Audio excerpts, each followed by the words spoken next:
সাহাবা কিরামকে নবীজি একদিন প্রশ্ন করলেন, তোমাদের মধ্যে কে এমন আছে যে একদিনে 1000টি নেকামল করতে অক্ষম? তো যে সমস্ত সাহাবা কিরাম ওই মজলিসে বসেছিলেন তাদের মধ্য থেকে একজন জিজ্ঞেস করলেন, কাইফা ইউকসাবু আলফু হাসানা, কিভাবে 1000টা নেকামল করা সম্ভব? নবীজি সাল্লাল্লাহু আলাইহি ওয়াসাল্লাম বললেন, ইউসাব্বিহু মিআতা তাসবিহা, যে 100 বার সুবহানাল্লাহ পাঠ করবে, ফাতুক্তাবু লাহু আলফু হাসানা, আল্লাহ তাআলা তার জন্য 1000টি নেকামল করার সওয়াব লিখবেন। সুবহানাল্লাহ। আল্লাহ তাআলা বিশ্বনবীর উম্মতকে প্রতিটি নেকামলের সওয়াব 10 গুণ করে বৃদ্ধি করে দেন কমপক্ষে।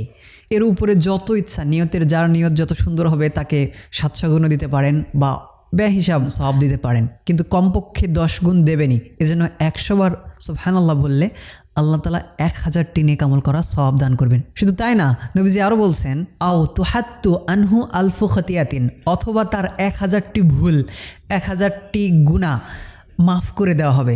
যদি এমন হয় যে আমি একজন গুনাহগার, আমি অনেক গুনাহ করেছি, তাহলে তো আমার সওয়াবের চেয়ে গুনাহ মাপটা আগে জরুরি। এজন্য নবীজি বলেছেন, অথবা তার 1000টি গুনাহ, পাপ কাজ, মন্দ কাজ মাফ করে দেওয়া হবে, আল্লাহ সুবহানাহু ওয়া তাআলা মাফ করবেন। যারা গুনাহগার তারা প্রতিদিন 100 বার সুবহানাল্লাহ বলার দ্বারা 1000 গুনাহ থেকে মুক্তি পাবে। যারা নেককার পরহেজগার তারা 100 বার সুবহানাল্লাহ বলার দ্বারা 1000টি নেক আমল করার সওয়াব পাবে। আল্লাহ তাআলা আমাদেরকে তৌফিক দান করুন, আমিন।